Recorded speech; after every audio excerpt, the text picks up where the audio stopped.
didn't expect to see you here so early.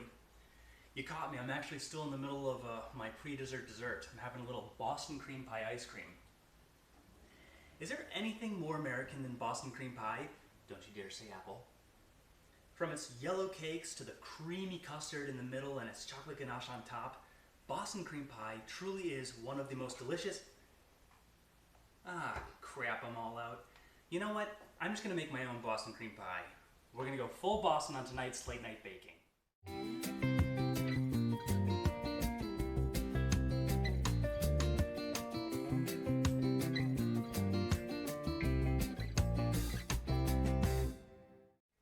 I absolutely love Boston.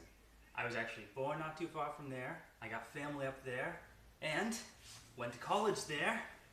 Emerson College, represent. One of my favorite things to do in Boston would be to go to the North End for some pastries. Maybe from Mike's or any of the dozens that weren't Mike's, doesn't matter. And I love the classic Boston Cream Pie. So we're gonna make our own tonight. To start, you wanna get 4 egg yolks and just beat them together like my cousin beat that guy in Southie who owed him some money. Then set that aside. Grab a saucepan, pour in 3/4 cups of sugar, 2 cups of milk,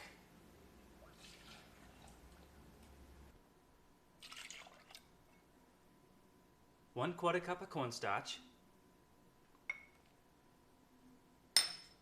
and mix it up. In all my years of baking, I've never actually learned what cornstarch does. Growing up, my mom would always just say, Reedy, don't be eating all the starchy foods. Don't be eating nothing but starch. So I'm guessing cornstarch has something to do with how delicious my favorite junk foods are. Take your saucepan and meet me back at the burner.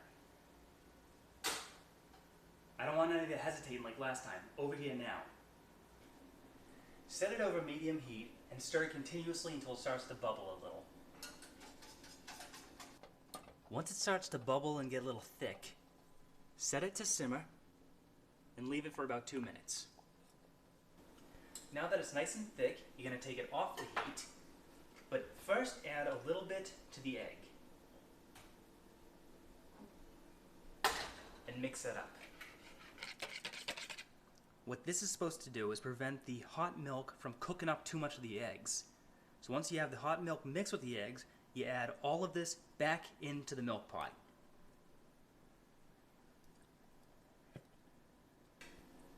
Huh. Check this out. It looks like a giant egg. Mix that together and put it back on the heat. Once it starts bubbling like primordial ooze, you're just going to stir it for a few minutes. Then turn off the stove and get it away from the heat. Just like my cousin who had to lay low in Revere once.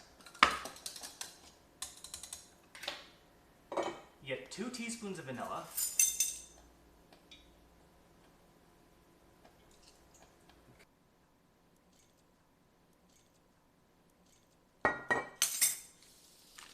And 2 tablespoons of butter.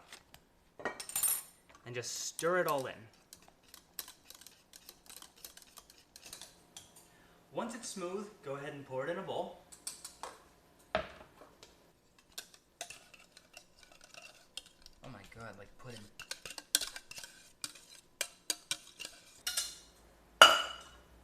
Then cover the bowl with some saran wrap. Seal it around nice and tight. And keep this in the fridge for a while.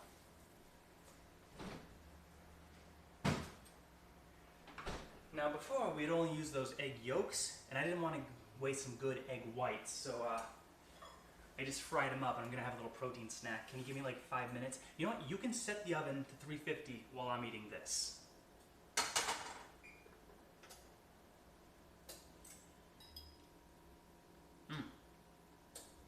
Egg whites always hit the spot. Now for the actual cake part of a Bawston Cream Pie. Cake. Pie. Who knows. Get 2½ cups of flour and mix it together along with... what was I saying? Oh yeah. Along with about ½ a teaspoon of salt. and 1 tablespoon. A tablespoon? Seems like kind of a lot, don't you think? Alright, 1 tablespoon of baking powder, and mix it up. I used up both my whisks during the custard, so I gotta use a spoon. Then set that aside. Next, get a bigger bowl. Get 1.5 cups of sugar, as well as 3/4 cups of butter. That is a stick and a half, in other words.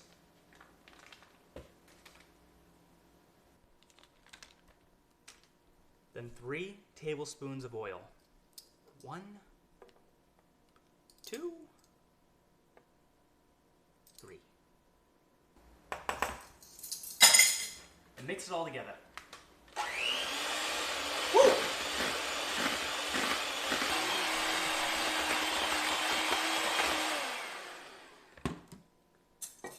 Then you add 1 tablespoon of vanilla, again with a tablespoon. You know what? I love vanilla, I can't complain.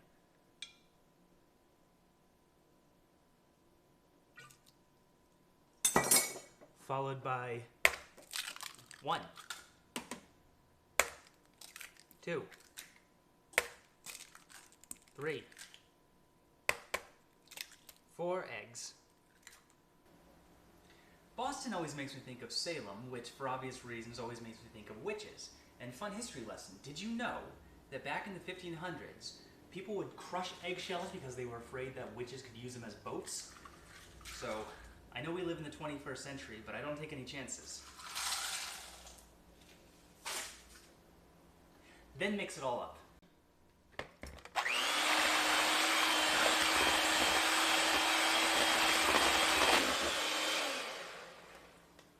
Then grab the bowl that dries and add about half of it in. Yeah, close enough. Mix it up.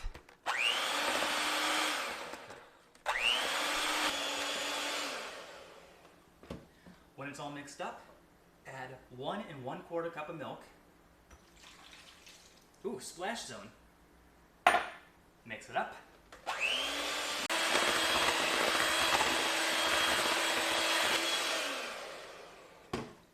Then add the rest of the flour and mix it up.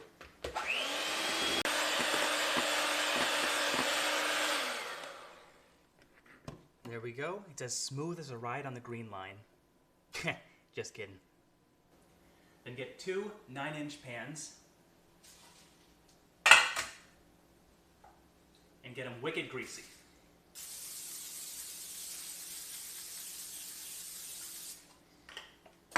Divide the batter evenly.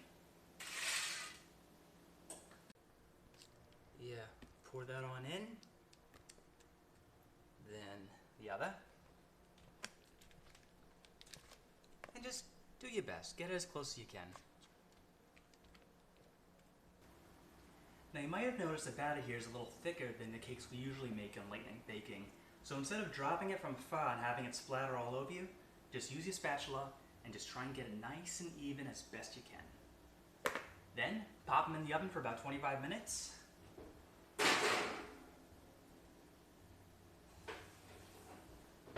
And I'm gonna go order some sushi.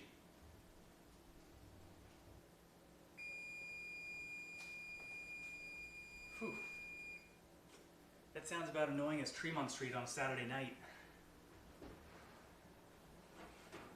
But our cakes are done.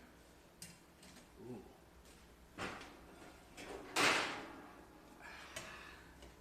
Wicked hot. But of course, the real test. Clean as a frickin' whistle. You can let these cool off for a few minutes before you take them out of their pans and leave them sitting on a wire rack. Then let them cool completely, then we'll come back to the custard. I'm gonna go pick up my sushi order. Welcome back. My sushi was delicious, thanks for asking. Time to assemble our Bawston Cream Pie. You get your cake stand, or a plate, whatever. Take 1 cake, put it down, right around the middle. Then get the custard out of the fridge, and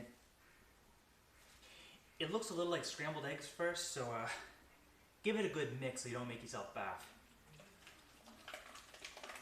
Oh God, the noise. After you stir it around, it looks a lot better. So pour that onto your cake.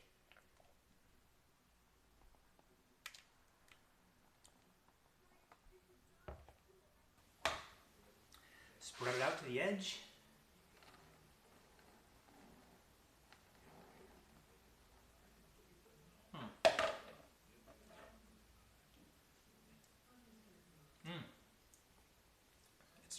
It's pretty freaking good, I gotta say so myself. I'm gonna set a little side for myself to have later. Then, get the other cake, gently place it on top with the flat side facing outwards. And we're almost done. Yeah, it jiggles. Move that aside. Get a small bowl with 1 cup of chocolate chips. Get all the chocolate chips. Then 2 tablespoons of corn syrup. And this stuff's great because it's not just for making fake blood in movies. You can put it in all your foods, but I'm not going to be responsible for the health effects. Then heat up half a cup of heavy cream on the stove. Get it to right where it's about to boil, don't burn it, and pour it all over the chocolate.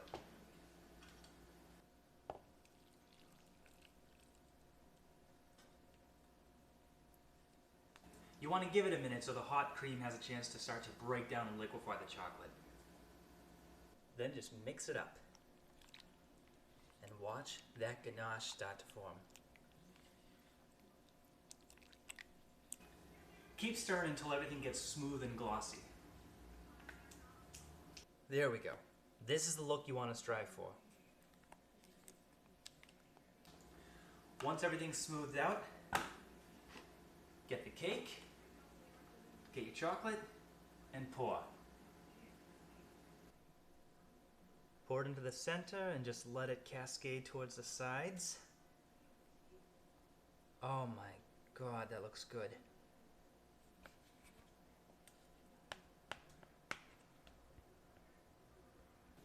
See it running down the sides just like how I used to run around the Boston Common? Oh, let's get a sweeping shot of the chocolate. I put this in the fridge for about 15 minutes just to get the chocolate a little more firm. But here you can see the completed Bawston Cream Pie ready to be devoured. Now before we cut into this, I just want to take a moment to dedicate this Bawston Cream Pie to my mom. And not just because she's from New England, but because she's made me the baker I am today. And by that, I mean ever since our friendly little dessert competition back in Thanksgiving 2009, I have vowed to hone my skills and be better in the kitchen. Mom, I look forward to a rematch one day. Let's cut a slice. Ooh, this chocolate is so shiny I can literally see myself in it. Which is funny because I can see this cake in me very shortly. Let's cut into it.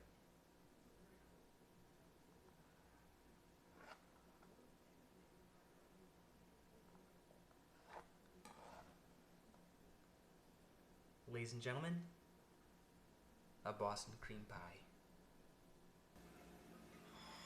Steady, careful, careful, careful.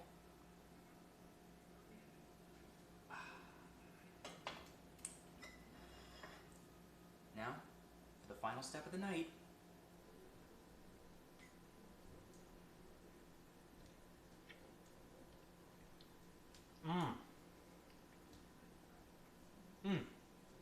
Oh my God. The chocolate's creamy, the custard's creamy, the cake is nice and fluffy. In the words of my mom, wicked good, Reedy! Wicked good! I hope you all have a good late night. That is wicked.